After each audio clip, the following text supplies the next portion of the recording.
रामकृष्ण हरी. श्री स्वामी समर्थ. मित्रांनो, आपण रोज आपल्या देवांना अंघोळ घालत असतो. आपण दररोज देवपूजाही करत असतो. पण देवपूजा करताना देवपूजेचे काही नियम हे पाळावे लागतात. आता हे नियम कोणते तर बघा, अगदी छोटे छोटे नियम आहेत. आपण हे नियम पाळले तर आपण केलेल्या देवपूजेचं पूर्ण फळ मिळतं. आपण सर्वजण आपल्या घरामध्ये दररोज देवपूजा करतो. तुटकी फुटकी कशी का होईना, आपले आई वडील किंवा आजी असेल तर ते जशी देवपूजा करत होते त्यांचे पाहून आपण देवपूजा करायला शिकलो. आणि आपण असंही म्हणतो, देवपूजा न करण्यापेक्षा जमेल तशी पूजा केली ना ती बरी.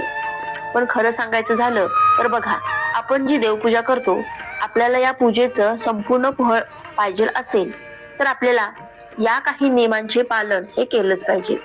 तुम्ही जर का या गोष्टी लक्षात ठेवून किंवा या गोष्टी धरून देवपूजा करत असाल तर तुम्हाला या पूजेचं संपूर्ण फळ मिळतं. आपण दररोज देवपूजा करूनही काही जण म्हणतात, आम्ही रोज देवपूजा करतो तरी सुद्धा आम्हाला याचं काही फळ मिळत नाही, किंवा त्यांच्या घराला काही दोष लागतात, घरातील अडचणी संपतच नाही. तर हे दोष का लागतात? तर तुम्ही देवपूजा करताना या गोष्टी तुमच्याकडून कळत न कळत किंवा चुकीने करायच्या राहून जातात. तर या गोष्टी कोणत्या, तसेच देवांना अंघोळ घातलेल्या पाण्याचा उपाय कसा करावा हे आज आपण आजच्या या व्हिडिओमध्ये जाणून घेणार आहोत. पण व्हिडिओमध्ये पुढे जाण्याआधी जर तुम्हालाही परमेश्वराचा कृपा आशीर्वाद तुमच्यावर राहो असे तुम्हाला वाटत असेल तर या व्हिडिओला एक लाईक करा आणि चॅनेलवरती नवीन असाल तर सबस्क्राईब करा. तसेच कमेंटमध्ये श्री स्वामी समर्थ नक्की लिहा. सर्वात महत्वाचं म्हणजे आपण दररोज देवपूजा करताना सर्वात अगोदर आपल्याला दिवा हा प्रज्वलित करायचा आहे. आपण काय करतो, आपली देवपूजा ही संपूर्ण करून घेतो आणि त्यानंतर आपण दिवा, अगरबत्ती, धूप हे लावत असतो. पण आपल्याला असं न करता देवपूजा करायला सुरुवात करण्याच्या अगोदर आपल्याला दिवा हा लावून घ्यायचा आहे. तुम्ही दिवा हा शेवटी लावताना तोच दिवा तुम्हाला सुरुवातीला लावायचा आहे. कोणतीही पूजा करताना आपल्याला ही अग्नीच्या साक्षीने करायची असते, तेव्हा त्याचे संपूर्ण फळ हे आपल्याला मिळत असते. तुम्ही जर का ही एक चूक करत असाल तर तुम्हाला आजपासून देवपूजा करताना सर्वात अगोदर तुमचा जो दिवा असेल तो दिवा अगोदर एका बाजूला लावून घ्यायचा आहे. त्यानंतर तुम्हाला देवपूजा करायला बसायचं आहे. आता कित्येक जण बघा, गावाकडचे लोक असू द्या किंवा भरपूर जण लहान मुलांना देवपूजा करायला सांगतात. काही ठिकाणी आजी आजोबा असतात, ते फक्त देवपूजा करायची आहे म्हणून देवपूजा करतात. परंतु देवपूजा करायला बसताना आपल्याला आसन घेऊन बसायचं आहे. तुम्ही बसायला एक आसन घ्या. तुम्हाला दररोज देवपूजा करण्यासाठी बसायला एक वेगळं आसन तयार करा आणि या आसनावर बसून तुम्हाला देवपूजा करायची आहे. देवपूजा करताना कधीही जमिनीवर बसून देवपूजा करू नये. प्रत्येक गोष्टीमध्ये शास्त्रीय तसेच धार्मिक कारण आहे, त्यामुळे ही देखील तेवढीच महत्वाची गोष्ट आहे. आपण म्हणतो, जाऊ दे, कुठे गार लागतं, खाली बसू, देवपूजा तर करायची आहे, 5-10 मिनिटाचं काम आहे, नाही बसायला घेतलं तर काय होतं. परंतु असं करू नका. ही देखील एक चूक आपल्याकडून कळत न कळत होत असते आणि याचे देखील दोष आपल्याला लागत असतात, आपल्या घराला लागत असतात आणि त्याचे परिणाम आपल्या घरातील सर्वांना भोगावे लागत असतात. तेव्हा देवपूजा करताना तुम्ही एक बसायला आसन घेत जा. काँग्रेट्स, सकाळी फोन. यानंतर आपण जेव्हा देवपूजा करतो तेव्हा देवपूजा केल्यानंतर जे देवांना घातलेलं आंघोळीचं पाणी असतं किंवा देवांना आंघोळ कशी घालायची बघा, आपण काय करतो, एक मोठं भांड घेतो, एक मोठं कटोरी किंवा एक तांबण घेतो, त्याच्यामध्ये पाणी भरतो आणि सगळे देव त्याच्यामध्ये बुडवून त्यांना आंघोळ ही घालत असतो. पण बरेच जण या पद्धतीने देवांची आंघोळ आटपतात. तर आपल्याला असं करायचं नाहीये. किंवा तुम्ही काय करता, एक कटोरी किंवा एक भांड घेता, त्यात सर्व देव ठेवता आणि सर्व देवांवर तुम्ही तांब्याने पाणी ओतत असता. तर आपल्याला देवांना अशी आंघोळ सुद्धा चुकूनही घालायची नाही. यामुळे आपल्याला 100% दोष हे लागत असतात. देवांना आंघोळ घालण्यासाठी तुम्ही काय करायचा, सर्व देव तुम्ही एका ताम्हणात किंवा एका ताटलीत काढून घ्या. त्यानंतर एक तांब्याचा तांब्या भरून तुम्ही पाणी घ्या आणि ज्या भांड्यात तुम्हाला देवांना आंघोळ घालायचे आहे ते घंगाळ किंवा कटोरी कुठलंही भांड असू द्या, ते भांड घ्या. यानंतर आपल्याला आपल्या डाव्या हातामध्ये एक देवाची मूर्ती घ्यायची आहे आणि उजव्या हातामध्ये पाण्याने भरलेला तांब्या घ्यायचा आहे आणि हा उजव्या हाताने या आपल्या डाव्या हातातल्या मूर्तीवर पाणी घालायचं आहे.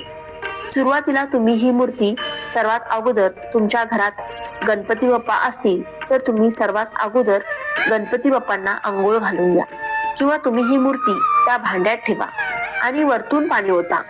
या मूर्तीला उजव्या हाताने पाणी घालून उजव्या हातानेच व्यवस्थित धुवून घ्यायची आहे किंवा आंघोळ घालून घ्यायची आहे. त्यानंतर तुम्ही ही मूर्ती एखाद्या स्वच्छ कपड्यावर ठेवा. मग दुसरी मूर्ती घ्या, ती हातात धरा आणि उजव्या हाताने त्या मूर्तीवर पाणी घाला. बोटाने ही मूर्ती चोळून घ्या.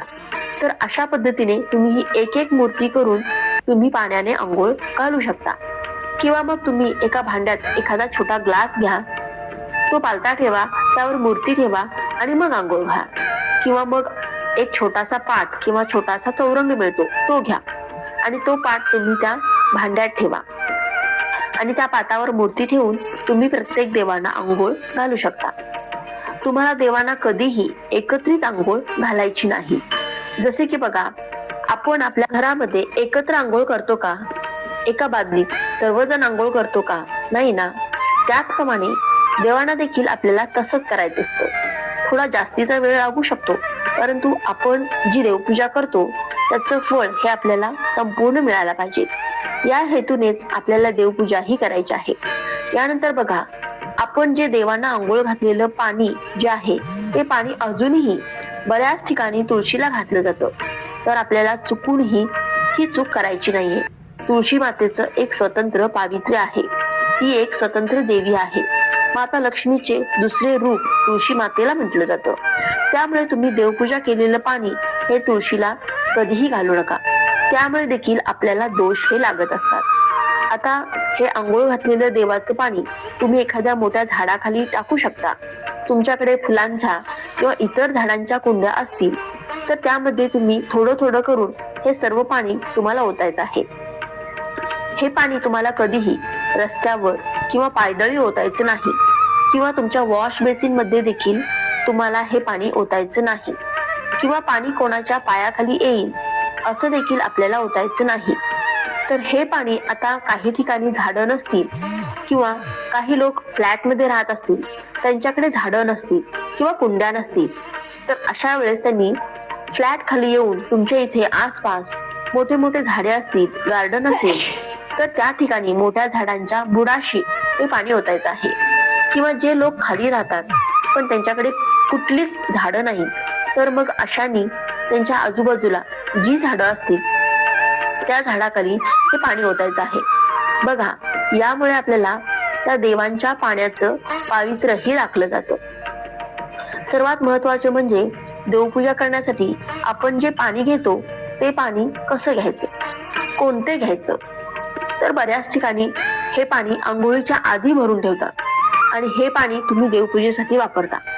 तर आपल्याला असं करायचं नाही.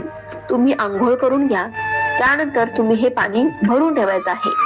देवपूजेसाठी तुम्ही जे पाणी घेता ते पाणी स्वच्छ घ्यायचं आहे. आंघोळ करूनच तुम्हाला हे पाणी भरून ठेवायचं आहे. आता ज्यांच्याकडे पाणी 4-4-5 दिवसांनी येतं किंवा 8-8 दिवसांनी येतं, त्यांनी काय करायचं? मग त्यांनी कसं हे पाणी दररोज आंघोळ करून घ्यायचं? तर बघा, तुमच्याकडे ज्या दिवशी पाणी येतं त्या दिवशी तुम्ही आंघोळ करून हे पाणी एका कळशीत किंवा एका हंड्यामध्ये तुम्ही स्वतंत्र तुमच्या देवासाठी तुमच्या देवघरामध्ये एका साईडला भरून ठेवू शकता आणि दररोज आंघोळ झाल्यानंतर तुम्ही हे पाणी वापरून तुमच्या देवघरातील देवपूजा ही करू शकता. आता ज्यांच्याकडे वरच्या टाक्यांना पाणी असतं ते डायरेक्ट त्यांच्या किचन मध्ये पाणी येत असतं, तर त्यांनी काय करायचं? तर त्यांनी त्यांच्याकडे बघा पर्यायच नसतो. तर त्यांनी काय करायचं? तर त्यांनी आंघोळ झाल्यानंतर सर्वात पहिल्यांदा देवपूजेचं पाणी त्यांनी त्या नळाचे पाणी काढून ठेवायचं. तुमच्याकडे जर का गंगाजल असेल तर तुम्ही त्या पाण्यामध्ये गंगाजलाचे 2 थेंब टाकून त्या पाण्याने तुम्ही देवांना आंघोळ घालू शकता. तर चुकूनही आपल्याला बिना आंघोळीचं देवासाठी पाणी भरून ठेवायचं नाही, किंवा पारोशा हाताने तुम्हाला देवपूजेच्या पाण्याला हात लावायचा नाही, किंवा तुमच्या घरामध्ये तुम्ही जे पाणी भरून ठेवता त्या पाण्याला इतरांनी बिना आंघोळ करता हात लावला असेल आणि तेच पाणी तुम्ही जर का देवपूजेसाठी वापरत असाल तर तुम्ही चुकूनही अशी चूक करू नका.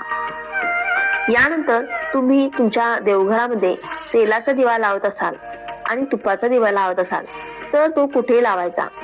तुम्ही जर का तेलाचा दिवा लावत असाल तर तो तुम्हाला देवांच्या डाव्या बाजूला ठेवायचा आहे, आणि तुपाचा दिवा लावत असाल तर तो तुम्हाला देवांच्या उजव्या बाजूला ठेवायचा आहे. म्हणजे आपल्या डाव्या हाताला तुपाचा दिवा ठेवायचा आहे आणि आपल्या उजव्या हाताला तेलाचा दिवा ठेवायचा आहे.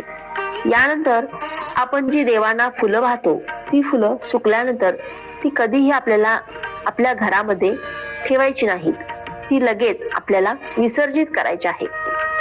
किंवा तुम्ही एखाद्या झाडाखाली किंवा तुमच्या एखाद्या कुंडीमध्ये तुम्ही ही फुलं खड्डा करून पुरू शकता.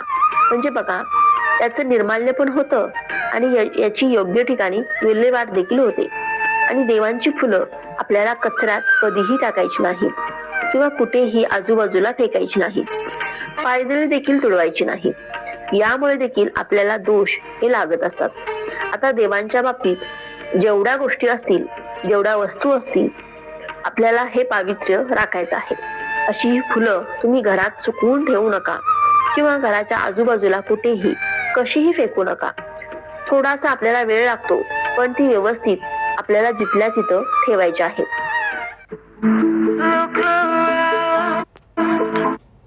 यानंतर बघा, आपण जे हळदी कुंकू देवांना लावतो, तर आता प्रत्येक देवाला हळदी कुंकू लावायचं असतं का? तर नाही. बघा, तुम्ही देवीच्या मूर्तीला हळदी कुंकू लावू शकता. आपल्या देवघरात दत्ताची मूर्ती असेल तर त्यांना आपल्याला अष्टगंध लावायचा आहे. याचबरोबर बाळकृष्णाची मूर्ती असेल तर बाळकृष्णाच्या मूर्तीला तुम्ही अष्टगंध, गुलाल आपल्याकडे असेल तर ते लावा. आपल्याकडे बघा, भगवान शंकरांची मूर्ती असेल किंवा शिवपिंड असेल तर बघा, आपल्याला कधीही चुकूनही हळदी कुंकू लावायचं नाही. त्यामुळे भगवान शंकर क्रोधित होतात आणि आपल्याला कळत न कळत याचे दुष्परिणाम हे भोगावे लागतात. आपल्याला भगवान शिवांची, तुमच्याकडे जर शिवपिंड असेल तर आपल्याला याला भस्म लावायचा आहे. जो पांढरा भस्म असतो, चंदन असतं, ते तुम्हाला लावायचं आहे. त्याचप्रमाणे आपल्याकडे जर विठ्ठल रुक्मिणीची मूर्ती असेल तर आपल्याला विठ्ठलाला अबीर बुक्का किंवा अष्टगंध लावायचा आहे. रुक्मिणीच्या मूर्तीला हळदी कुंकू लावायचं आहे. अशा ज्या छोट्या छोट्या गोष्टी आहेत त्या गोष्टींचे आपल्याला पालन करायचे आहे. स्वामी समर्थांची मूर्ती असू द्या तर त्यांना देखील आपल्याला हळदी कुंकू कधीच लावायचं नाही. तर अशा छोट्या छोट्या गोष्टींचे पालन आपल्याला आपल्या देवघरामध्ये करायचं आहे. त्याचप्रमाणे आपण धूप, अगरबत्ती लावतो. आता याची जी शिल्लक राहिलेली राख असते, आता ही राख सुद्धा काही जण काय करतात, झाडू मारताना सुपलीत भरून घेतात व ती कचऱ्यात टाकतात. तर असं करायचं नाही. तर ही जी राख आहे किंवा आपण धूप लावलेली जी राख आहे ती तुम्ही एका ठिकाणी गोळा करा, किंवा तुम्ही मग लगेच तुमच्याकडे जर एखादं झाड असेल, कुंडी असेल तर त्या कुंडीमध्ये टाकू शकता. त्याचा उपयोग खत म्हणून देखील होतो आणि याची योग्य ठिकाणी विल्हेवाट देखील होते. यामुळे आपल्याला दोष हे लागत नसतात. त्याचप्रमाणे देवांना कधीही शिळी फुलं आपल्याला अर्पण करायची नाहीत. आता काही वेळेस आपण फुलं आणतो आणि ती फ्रीज मध्ये ठेवतो. दुसऱ्या दिवशी ती फुलं वाहतो. फ्रीज मध्ये ती फुलं ताजी राहतात. त्यामुळे तशी फुलं वाहिली तर चालतं, पण कधीही सुकलेली फुलं आपल्याला देवांना अर्पण करायची नसतात. त्याचप्रमाणे आपल्याकडून फुलं जर का जमिनीवर पडली तर ती फुलं देखील आपल्याला कधीच देवांना वाहायची नाहीत. ती फुलं तुम्ही बाजूला टाकून देऊ शकता. त्याचबरोबर बघा, तुटलेली, खराब झालेली फुलं, वास घेतलेली फुलं चुकूनही आपल्याला देवांना वाहायची नाहीत. कारण बघा, काही ठिकाणी कसं असतं, लहान मुलं असतात, फुलं आणली की त्यांना फुलांचा वास घ्यायची सवय असते आणि आपण काय करतो, तीच फुलं देवांना वाहतो. तर चुकूनही आपल्याला असं करायचं नाही. फुलं वाहताना ती कधीही हातात घेऊन व्हायची नसतात. आपल्याला फुले एका ताटलीत घ्यायची आहेत आणि त्यानंतर ती एक एक करून सर्व देवांना फुलं वाहायची आहेत. तर बघा, अशा बऱ्याच छोट्या छोट्या गोष्टी आहेत की त्या आपण कळत न कळत आपल्याकडून त्या घडत असतात आणि त्यामुळे त्याचे दोष आपल्याला हे लागत असतात. आता आपल्याला देवपूजा करायला बसायला आसन घ्यायचं आहे असं मी तुम्हाला सुरुवातीलाच सांगितलं. आता काही मंदिर हे जागेअभावी वर टांगलेलं असतं किंवा उंच असतं, मग त्यांना उभे राहून देवपूजा करावी लागते. मग तुम्ही म्हणाल आता उभे राहून देवपूजा करायची, मग बसायला आसन कसं घ्यायचं? तर तुम्ही काय करा, तुम्ही तुमच्या पायाखाली आसन घ्या. तुम्ही जमिनीवर थांबून देवपूजा करू नका.